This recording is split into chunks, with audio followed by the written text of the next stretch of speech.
So in this video, we will solve this one. So our problem is if x cosine theta plus y sine theta is equals to 1 and x sine theta minus y cosine theta is equals to 3, what is our relationship between x and y? So what we have to do here is basically square this one, and then add them both. And then we will use our trigonometric formulas. Okay, so first we have our x cosine theta plus y sine theta is equals to 1. Squaring it, okay, so we will have x cosine theta plus y sine theta multiplied by x cosine theta plus y sine theta. It's equals to 1. It's because 1 raised to 2 is simply 1. Okay, so we will have the value of x cosine theta multiplied by x cosine theta. We will have x squared cosine squared theta. And then cosine theta multiplied by y sine theta, we have plus x cosine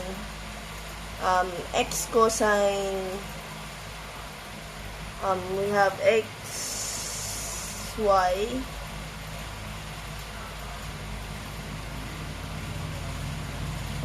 cosine theta multiplied by sine theta plus, it is the same, we have xy cosine theta sine theta plus y squared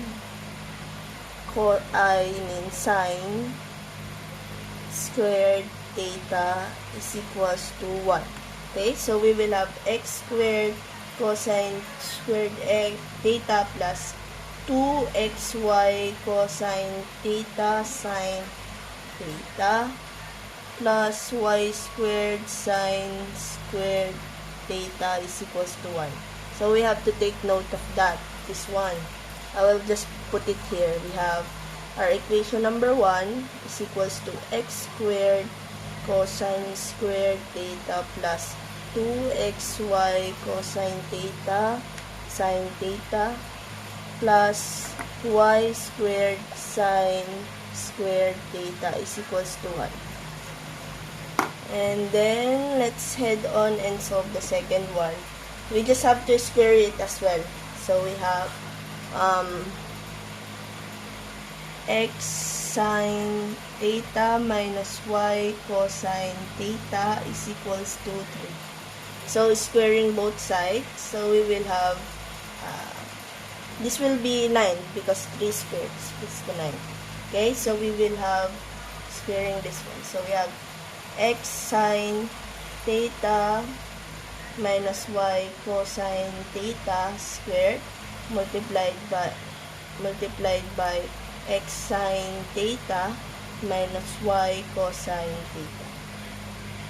Okay, so we have is equals to 9. So we have here x squared sine squared theta minus xy sine theta cosine theta, and then minus xy sine theta cosine theta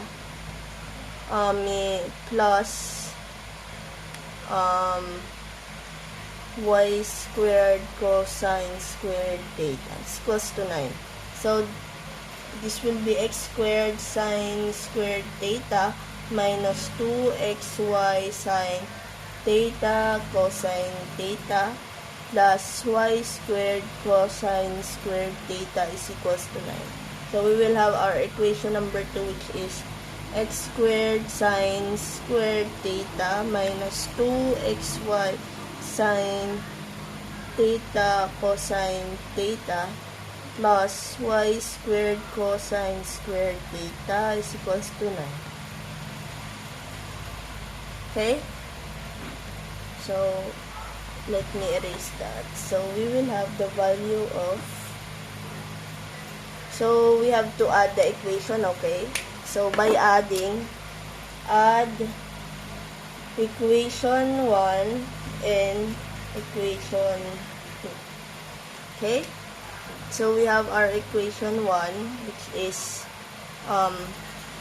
x squared cosine squared theta plus 2xy sine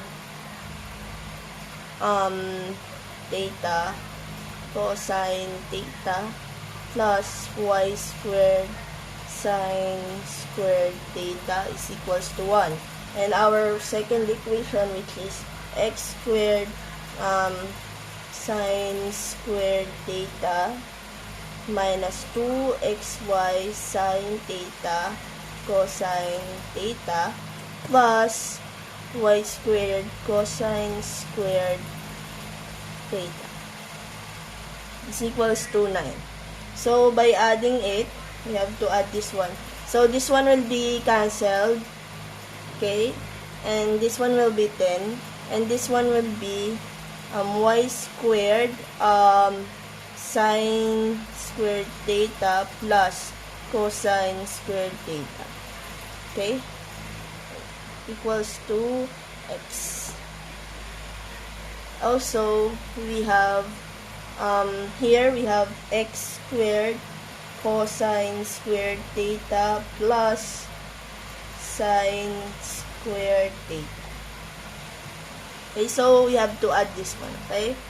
So, since sine squared theta plus cosine squared theta is just equals to 1, so this will become 1. Okay? So, this so we can say that x squared plus y squared is equals to 9 plus 1 is 10. So, 10. So, this will be the relationship between this one and then this one. So, the final answer will be this one. So, this is our final answer. I hope you learned something and I hope I explained it clearly. So, thank you for watching. God bless.